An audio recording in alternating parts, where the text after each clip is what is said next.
Que alegria, meus irmãos, que regozijo no Senhor nessa manhã.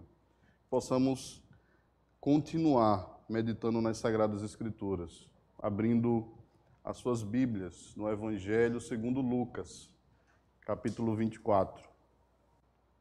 Vamos estar meditando dos versos 13 ao verso 35. Evangelho de Lucas, capítulo 24, de 13 a 35. Acompanhe a leitura da palavra do Senhor. Naquele mesmo dia, 2 deles estavam de caminho para uma aldeia chamada Emaús, distante de Jerusalém 60 estádios. E iam conversando a respeito de todas as coisas sucedidas. Aconteceu que, enquanto conversavam e discutiam, o próprio Jesus se aproximou e ia com eles. Os seus olhos, porém, estavam como que impedidos de o reconhecer. Então lhes perguntou Jesus: que é isso que vos preocupa e de que ides tratando à medida que caminhais? E eles pararam entristecidos. Um, porém, chamado Cleopas, respondeu dizendo: és o único, porventura, que, tendo estado em Jerusalém, ignora as ocorrências desses últimos dias? Ele lhes perguntou: quais? E explicaram: o que aconteceu a Jesus, o Nazareno, que era varão profeta, poderoso em obras e palavras, diante de Deus e de todo o povo. E como os principais sacerdotes e as nossas autoridades o entregaram para ser condenado à morte e o crucificaram. Ora, nós esperávamos que fosse ele quem havia de redimir Israel. Mas depois de tudo isto, e já este o 3º dia desde que tais coisas sucederam.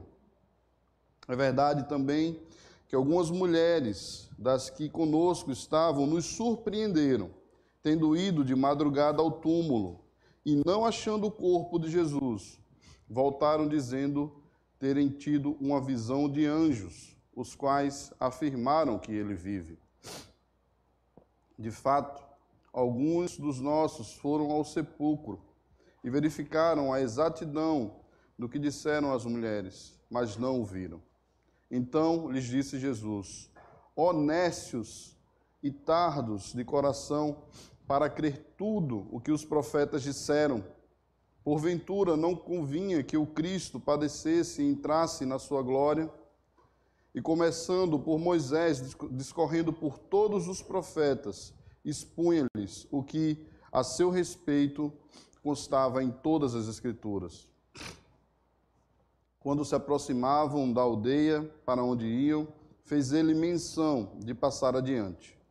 Mas eles o constrangeram, dizendo: fica conosco, porque é tarde, e o dia já declina. E entrou para ficar com eles. E aconteceu que, quando estavam à mesa, tomando ele o pão, abençoou, e tendo partido, lhes deu.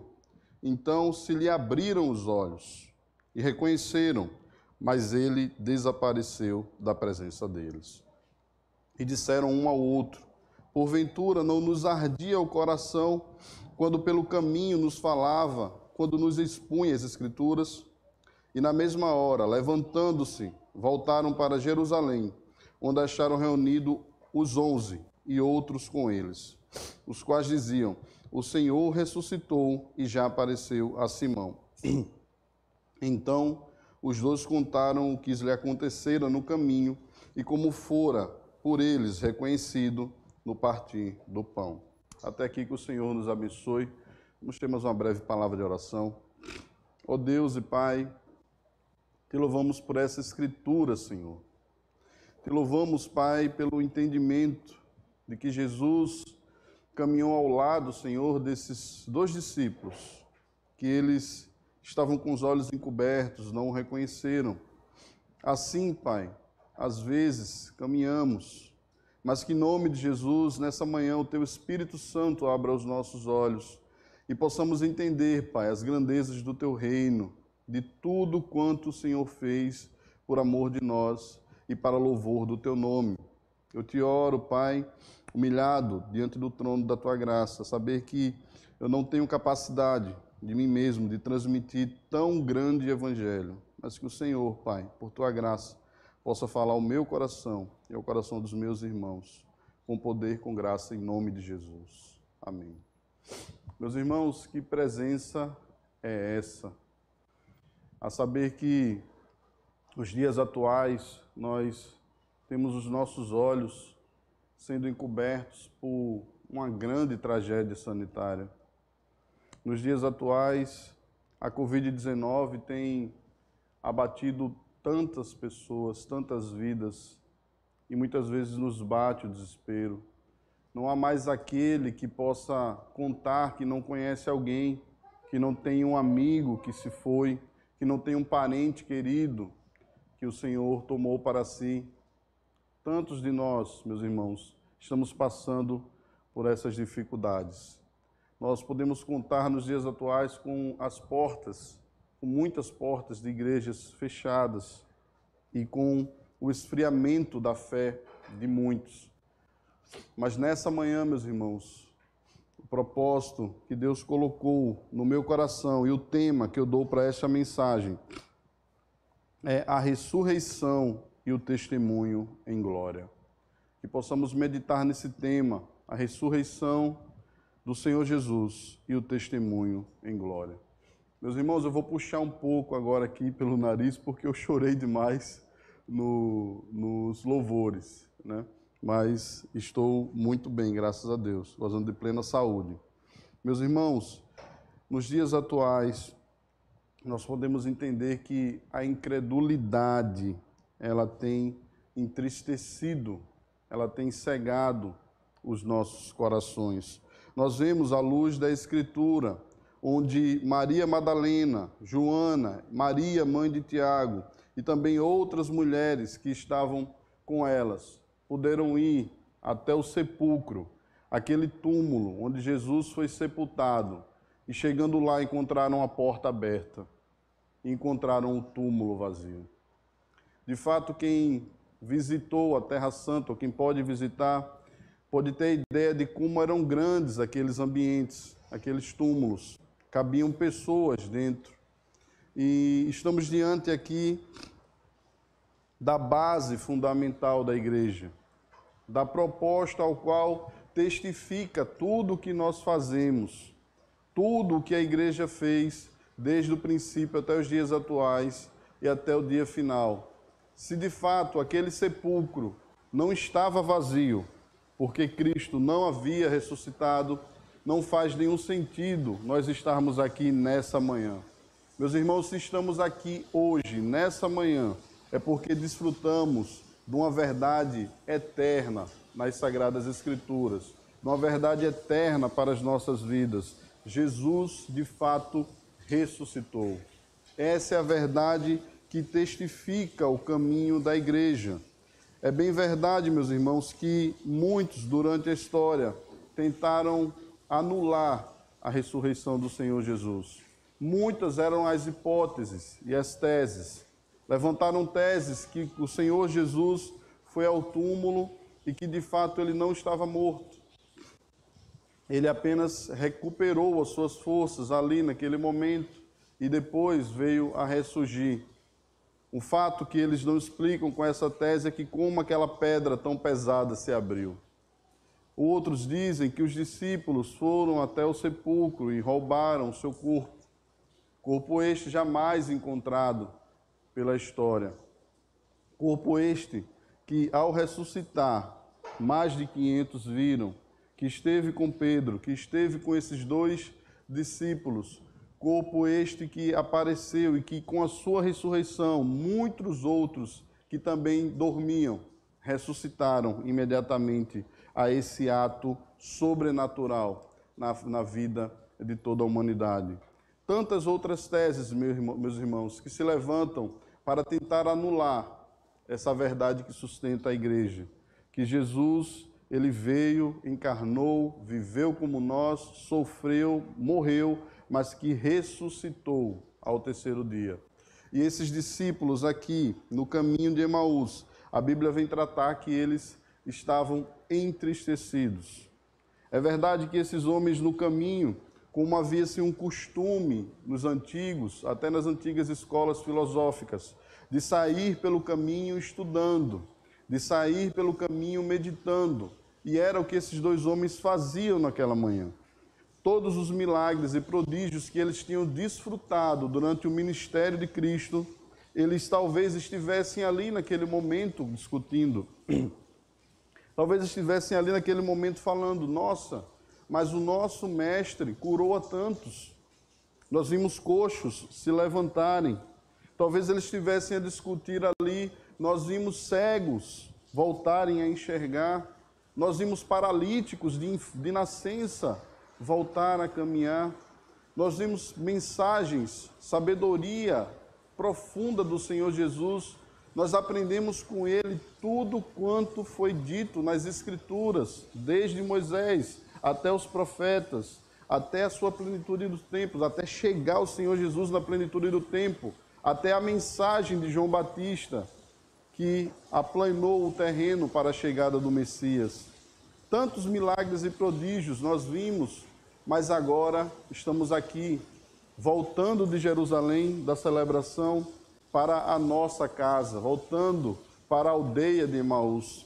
A Bíblia fala que era uma distância mais ou menos de 60 estádios. Dá para se entender que esse percurso dessa discussão desses discípulos era mais ou menos de 11 quilômetros. Os apóstolos defendem que de Jerusalém a Emaús tinha mais ou menos essa distância de 11 quilômetros. Não sabemos de fato, mas o fato é que Emaús não era tão distante de Jerusalém. Mas dava-se muito tempo, porque eles saíram e já chegaram quase ao anoitecer. Então eles discutiam muitas coisas. Eles deviam estar trazendo à memória: nossa, nós vimos o nosso Senhor ressuscitar Lázaro. Lázaro estava morto há 4 dias. Lázaro já estava em putrefação. O seu corpo já estava se desfazendo. E Jesus restaurou todo o seu corpo. E Jesus restaurou tudo, toda a sua corrente sanguínea, todos os seus órgãos, restaurou a sua mente, restaurou a sua visão, tudo. Aquele homem voltou à vida plena. Nós vimos esse milagre soberano acontecer. E agora voltamos para a nossa aldeia, porque parece que não faz mais sentido. Já é tarde, já é domingo à tarde, já é o 3º dia, e parece que o Senhor Jesus de fato foi tragado, vencido pela morte. E eles ali a fazer aquela discussão sem saber de fato se tudo que criam era aquilo que era verdade ou se eles acreditaram, mas estavam vencidos pela morte de Cristo. O Senhor Jesus se aproxima daqueles homens no caminho de Emaús. E a Bíblia fala no versículo 2 que justamente isso, eles iam conversando a respeito de todos aqueles fatos acontecidos em Jerusalém. E nesse primeiro trecho desses versos, do 13 ao 17, eu queria tratar que a incredulidade, meus irmãos, entristece o coração. Nos dias que nós temos vivido hoje, nos dias de morte, nos dias de enfermidade que nós temos vivido hoje, a incredulidade, ela também entristece o nosso coração. Aqueles discípulos vinham ali da maior tragédia da sua vida. Imagina você empreender esforços junto com o ministério por alguns anos. Imagina você testemunhar os prodígios do Senhor Jesus, os milagres do Senhor Jesus a tantos, e por fim ter que voltar para casa sem saber se de fato aquilo faria sentido ou não para a sua vida. A Bíblia diz, meus irmãos, que Pedro, o apóstolo, ele já tinha voltado para as suas atividades. Pedro ele já tinha reaberto a sua empresa de pesca, talvez, achando que ia ter novamente aquela vida secular sem fundamento algum. Nós lemos na Escritura que o apóstolo Pedro, mesmo tendo negado o Senhor Jesus por 3 vezes, mesmo Cristo sendo na via sacra, Cristo sendo castigado, lhe colocaram coroas de espinhos, deram chibatadas do Senhor Jesus, fizeram ele carregar aquela cruz pesada, subiram ele até o madeiro, foi transpassado pela lança de um guarda, e Pedro não estava lá. Pedro estava escondido. Pedro não tinha mais condições nenhuma de estar na presença do Senhor. Pedro já havia negado o Senhor Jesus por 3 vezes. Ainda assim, meus irmãos, quando Cristo ressuscitou, ele, quando falou com as mulheres, ele falou que chame Pedro e os apóstolos. Ué, Pedro era apóstolo. Por que o Senhor Jesus falou que chame Pedro e os apóstolos? E o Senhor Jesus sabia que o coração de Pedro estava distante, que o coração de Pedro, à semelhança desses 2 discípulos aqui, estava entristecido. E não é diferente, meus irmãos, com nossas vidas hoje em dia. Angústias, medos, traumas, decepções, entes queridos que perdemos, fazem o nosso coração de fato se entristecer. Mas Jesus foi até a praia. Jesus foi lá até onde Pedro estava tentando novamente pescar e retomar a sua vida, entristecido, desolado. E quando Pedro volta da pesca, Jesus está lá na praia preparando um peixe para ele. E ali ele dá uma oportunidade gloriosa ao questionar Pedro se Pedro o amava. Nós lembramos dessa passagem. Pedro, tu me amas? Sim, Senhor. Tu sabes que eu te amo. E Jesus pergunta outra vez. E Jesus pergunta pela 3ª vez e Pedro já não entende mais que amor é esse e fala, Senhor, tu sabes. E Jesus termina dizendo a ele, Pedro, apacenta as minhas ovelhas. Cuida das minhas ovelhas. Esse testemunho, Pedro, esse perdão é para te dar um ministério glorioso. É para que tu possa sair e fazer obras maiores, ainda maiores. Para que esse evangelho atinja toda e qualquer criatura em todo o mundo, para a salvação e para a condenação. E para a salvação do que crê, meus irmãos. E nós estamos aqui porque cremos. E adentrando nesse texto, ele fala no verso 14, iam conversando a respeito das coisas que aconteciam, sucedidas. Aconteceu que, enquanto conversavam e discutiam, o próprio Jesus se aproximou e ia com eles. Os seus olhos, porém, estavam como que impedidos de reconhecer. Então lhes perguntou Jesus, o que é isto que vos preocupa e de que ides tratando à medida que caminhais? E eles pararam entristecidos. Meus irmãos, que no nosso caminhar, que no nosso tratar das coisas do reino de Cristo, semana após semana, nós temos atividades na igreja que servem para enfortecer a nossa fé, fortificar a nossa fé. Aquilo que nos dá esperança é nos lembrado dia após dia, nas nossas casas, nos cultos domésticos, na leitura da palavra diária. Mas parece que, assim como esses discípulos, nós estamos entristecidos no presente tempo. Que nossos corações, meus irmãos, possam ser revestidos de alegria. Que a incredulidade, de fato, não entristeça o nosso coração. Que possamos constatar, meus irmãos, que, de fato, o Senhor Jesus ressuscitou. Esses homens, esses discípulos, eles já tinham a notícia que o Senhor Jesus havia ressuscitado. As mulheres já haviam dado a notícia que o Senhor ressuscitou, mas eles não acreditaram. Eles voltaram para Emaús, voltaram para a sua vila. Meus irmãos, muitas vezes nós queremos dar um passo atrás, muitas vezes nós queremos olhar para trás, assim como a mulher de Ló. Muitas vezes, meus irmãos, a graça já superabundou da nossa vida, a graça já transformou a nossa vida, a graça já implodiu os nossos corações, com o mesmo sentimento que eu tive aqui nessa manhã. Mas às vezes os intempéries dessa vida nos fazem olhar para trás. Quem não se lembra da passagem do próprio Pedro no barco onde estava com a tempestade? Quem não se lembra que Jesus rompeu a física, rompeu todas as leis da física e caminhou sobre as águas e convidou o próprio Pedro para fazer isso? E Pedro também pôde caminhar sobre as águas de forma miraculosa. Quem nos dias atuais conseguiria andar sobre as águas? Pedro desfrutou desse sobrenatural de Deus, meus irmãos. Mas mesmo assim, ele por um momento teve o seu coração entristecido. Esses discípulos viram todos esses testemunhos de fé, mas estavam entristecidos. Basta lembrar, meus irmãos, da grande tempestade. O Senhor Jesus dormia no barco e aqueles discípulos estavam ali e aquele barco quase indo a pique.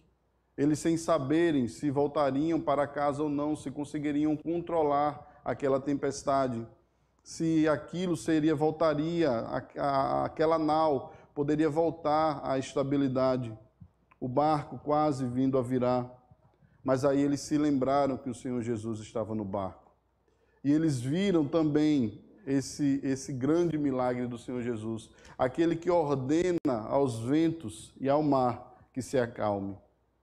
Mesmo assim, a fé deles estava entristecida. Meus irmãos, que reflitamos nessa manhã que aqueles homens que estiveram na presença do Senhor Jesus, fisicamente, hoje nós desfrutamos pelo Espírito Santo da presença espiritual do Senhor. Independente deles lá ou de nós aqui, nós estamos no mesmo corpo. Nós somos tão pecadores quanto eles. Nós muitas vezes temos o coração duro e incrédulo, tanto quanto eles, meus irmãos. Que nós possamos meditar que essa tristeza endurece o nosso coração. Em segundo lugar, meus irmãos, ele continua. No versículo 18 ao 21, ele vai dizer: um, porém, chamado Cleopas, respondeu dizendo: és o único, porventura, que, tendo estado em Jerusalém, ignora as ocorrências desses últimos dias? E lhes perguntou quais, e explicaram: o que aconteceu a Jesus, o Nazareno, que era varão profeta, poderoso em obras e palavras, diante de Deus e de todo o povo. E como os principais sacerdotes e as nossas autoridades o entregaram para ser condenado à morte, e o crucificaram. Ora, nós esperávamos que fosse ele quem havia de redimir Israel, mas depois de tudo isso, e é já o terceiro dia desde que tais coisas sucederam. Meus irmãos, Israel estava dominada. Eles padeciam sobre o domínio de Roma. Esses discípulos, eles tinham a esperança que Jesus, agora vindo como rei dos judeus, traria o poderio a Israel novamente. Eles esperavam que o segundo Davi, que Jesus viria como filho de Davi, para poder trazer todo aquele domínio político e bélico a Israel. Eles queriam tropas, eles queriam exércitos, eles queriam que Israel prevalecesse sobre Roma. Mas eles viram o quê? O seu Senhor padecendo sobre o poder de Pôncio Pilatos. Eles viram o seu Senhor padecendo sobre Herodes. Eles não entendiam qual era o reinado de Cristo de fato, mesmo diante de tantas palavras que o Senhor Jesus tinha dado a eles. Mesmo diante da revelação dos profetas, da revelação de Moisés, das Sagradas Escrituras, tudo que Jesus expunha a eles, eles ainda não entendiam. Eu quero falar nesse segundo ponto, meus irmãos, que o cumprimento das Sagradas Escrituras em sinais e prodígios não foi suficiente. Quantos prodígios e quantos sinais o Senhor Jesus tem feito na nossa vida nos dias atuais e nós não nos damos por satisfeito. E nós não entendemos que a plenitude da sua ressurreição é aquilo que transforma a nossa vida. Nós não entendemos, meus irmãos, que aquilo que o Senhor fez de uma vez por todas não pode ser anulado na nossa vida. A esperança que nos traz a paz, essa não pode ser sucumbida do povo de Deus. Cristo, de fato, venceu a morte. Cristo, de fato, trouxe a razão a tudo aquilo que Moisés, que os profetas, que havia sido predito nos Salmos. Cristo agora, ele consumou. Nós acabamos de ler ainda nessa manhã, Isaías 53, falando sobre a profecia de como Jesus seria ferido de Deus, como Jesus seria oprimido, como por nossas transgressões ele seria maltratado. E de fato, Cristo foi. Mas o cumprimento dessas Escrituras, o cumprimento de todos esses sinais, não foi suficiente para aqueles discípulos que estavam voltando à sua primeira casa, a Emaús.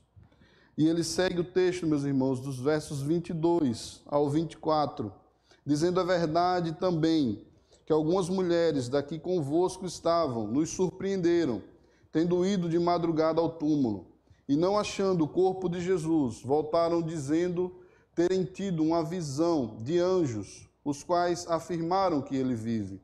De fato, alguns dos nossos foram ao sepulcro e verificaram a exatidão do que disseram as mulheres, mas não o viram. Meus irmãos, nós podemos ver aqui que o testemunho também da ressurreição não foi suficiente. O testemunho por essas mulheres não foi suficiente. O testemunho de Maria Madalena, como fala no verso 10, de Joana, de Maria, mãe de Tiago, e também das demais, que confirmaram todas essas coisas aos apóstolos. A Bíblia fala no versículo 11 que tais palavras lhes pareciam como um delírio e não acreditaram nelas. Meus irmãos, a ressurreição do Senhor Jesus, ela veio ao seu próprio povo, parecia como um delírio, porque de fato, até nos dias atuais, não é razoável crer que alguém pode ressuscitar.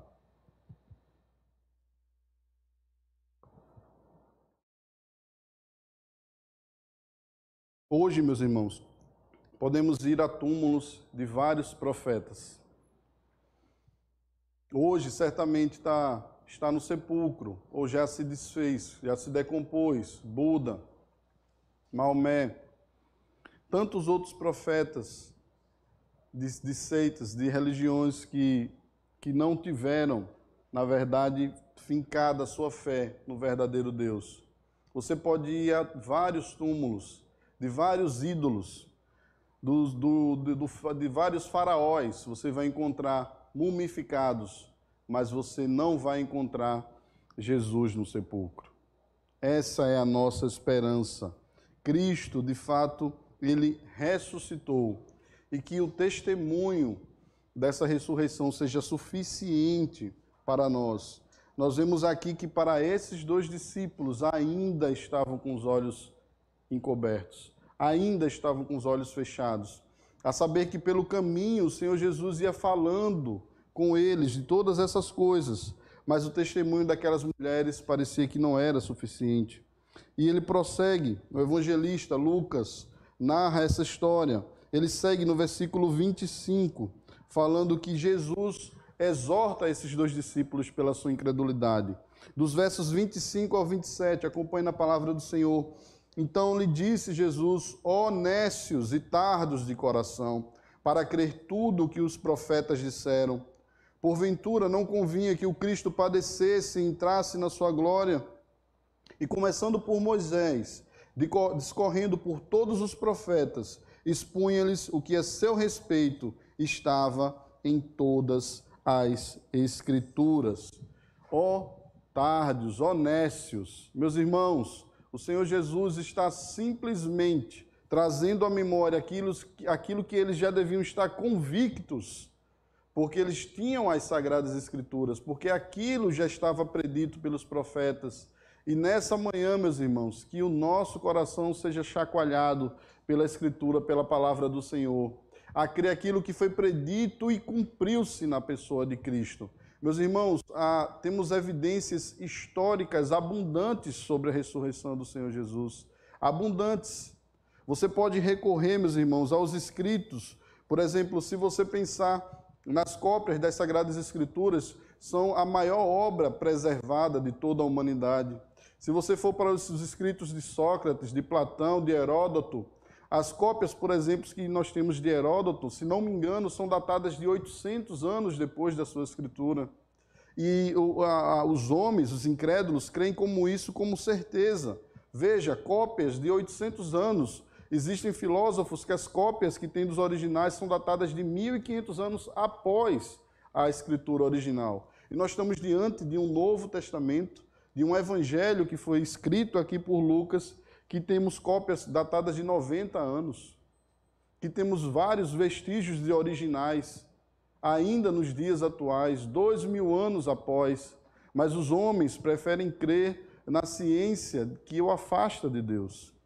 A ciência evidencia o Cristo em todos os sentidos. Veja, esses apóstolos, eles foram testemunhas, esses discípulos, eles foram testemunhas também oculares daquilo que Cristo fez. dos milagres que Cristo fez. Os apóstolos, eles foram, além de testemunhas oculares, de estarem presentes com Cristo, eles puderam desfrutar do mesmo poder, porque dons sobrenaturais, miraculosos, Cristo comunicou a esses apóstolos, ou seja, eles também curaram, eles também expulsaram demônios, eles também exorcizavam pessoas. Então eles desfrutaram do mesmo poder, Cristo comunicou a eles. E esses apóstolos, após a ressurreição do Senhor, morreram defendendo essa verdade que eles viram e que eles viveram.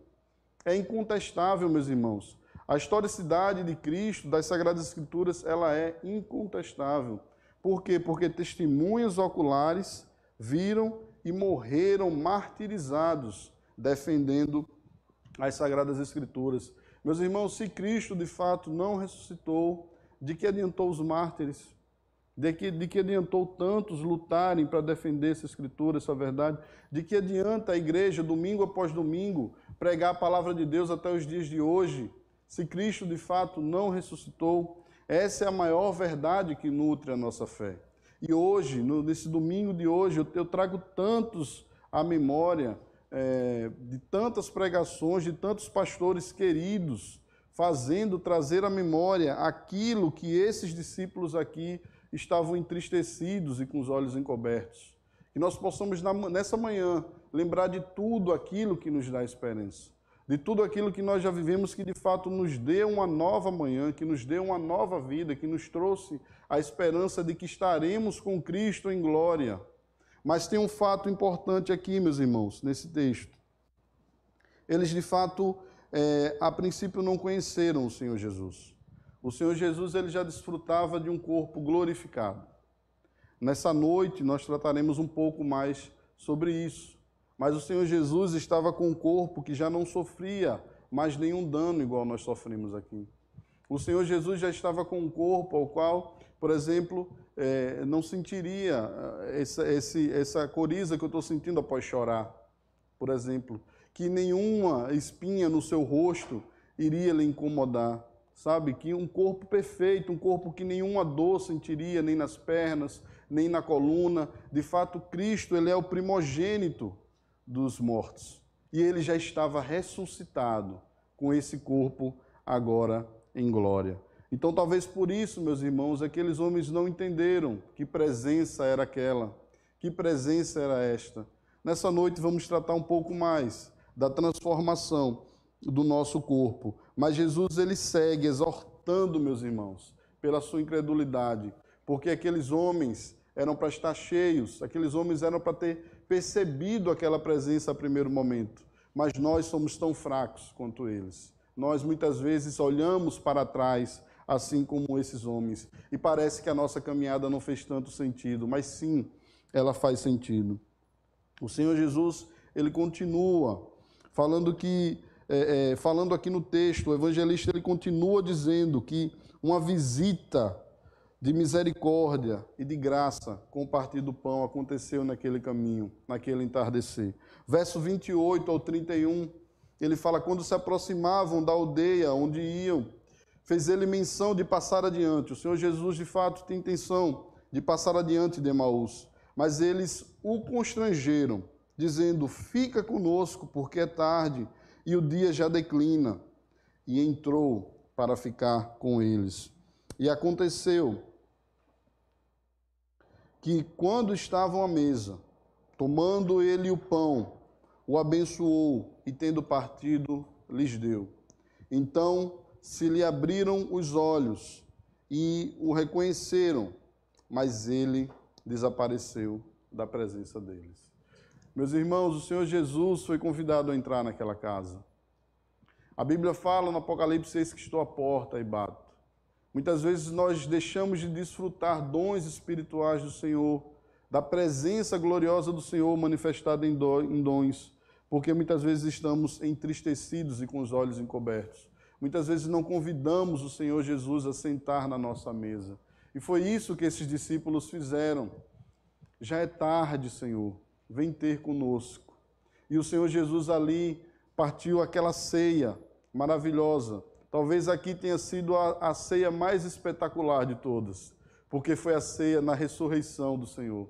Foi a ceia com o Cristo ressurreto, com o Cristo com o corpo transformado, com o Cristo que tomou as chaves do inferno, com o Cristo que venceu a morte, com o Cristo que matou a morte e garantiu a nossa vida por toda a eternidade. Que ceia é essa, meus irmãos? Que presença é essa que esses homens desfrutaram naquele final de tarde? Meu Deus, incrível, não tem explicação. E os olhos deles, obviamente, se abriram. Eles o reconheceram, o Senhor, naquele momento. Essa visita de misericórdia e de graça com o partir do pão fez aqueles homens retornarem a si e abrirem os seus olhos. Que o Senhor Jesus esteja nessa manhã, meus irmãos, abrindo os nossos olhos para desfrutar dessa doce presença, dessa sublime presença, dessa presença que transforma as nossas vidas, dessa presença que muda os nossos lares, que restaura relacionamentos, que traz aquele coração partido a ser restaurado, que traz aquele que está com o coração duro, sem amor, com rancor, a oferecer perdão, a partir o pão, a abraçar novamente, a orar novamente com aquela pessoa que está afastada. O Senhor Jesus é esse, meus irmãos, que traz salvação aos homens. É esse que senta na nossa mesa e que nos faz os nossos corações se encher de alegria, se encher de perdão, se encher de misericórdia e saber que mesmo diante da fraqueza dos nossos irmãos, dos olhos fechados dos nossos irmãos e dos nossos próprios olhos fechados, Ele nos traz a luz, que a sua graça, que a sua misericórdia nos transforma hoje. Cristo reina hoje, meus irmãos. Aleluia. Glória a Deus que o Senhor ressuscitou. Meus irmãos, e a Bíblia continua falando no relato de Lucas. Jesus abriu seus olhos com a verdade das Sagradas Escrituras. Meus irmãos, versos 32 a 35. E disseram um ao outro: porventura não nos ardia o coração quando ele pelo caminho nos falava, quando nos expunha as Escrituras? E na mesma hora, levantando-se, voltaram para Jerusalém e acharam reunidos os 11 outros com eles, os quais diziam: o Senhor ressuscitou e já apareceu a Simão.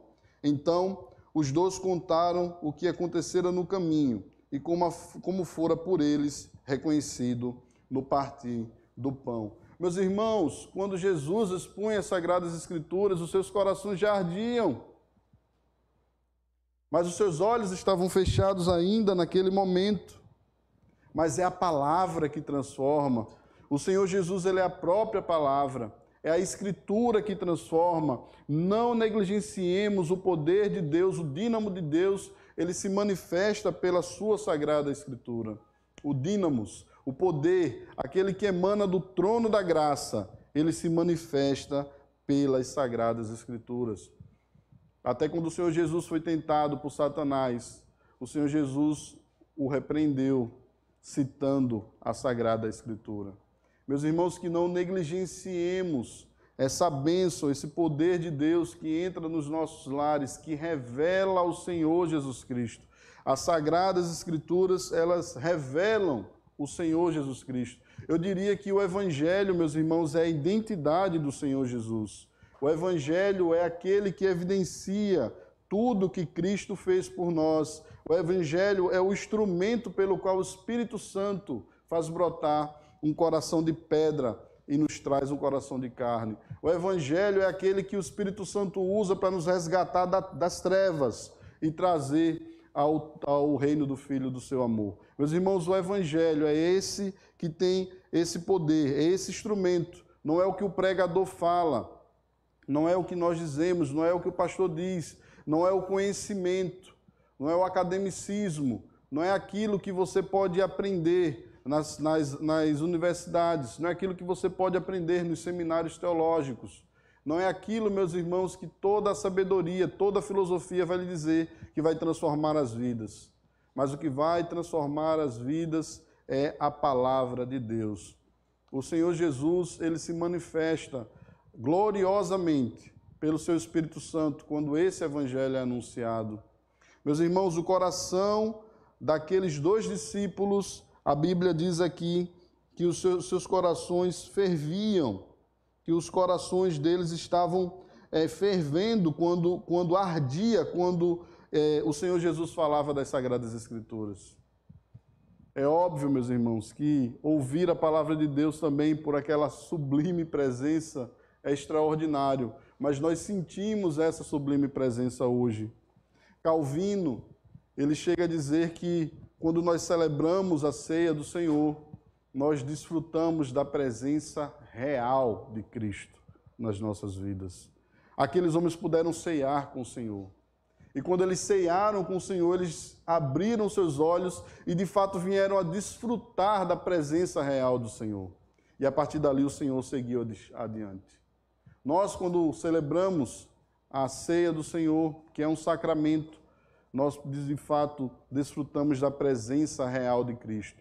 Nós, quando estamos aqui na reunião dos santos, quando estamos lendo as Sagradas Escrituras, quando estamos louvando a Deus, nós de fato gozamos da presença real do nosso Redentor. Meus irmãos, aleluia!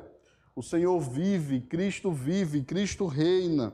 Cristo deu esse testemunho no caminho de Emaús. Essa passagem é conhecida como a passagem dos discípulos no caminho a Emaús. Mas que nós possamos conhecer, meus irmãos, que essa passagem também trata da ressurreição, que é um testemunho de glória. A ressurreição, a qual Cristo já estava com seu corpo transformado, aquilo ali remete como nós estaremos com Ele.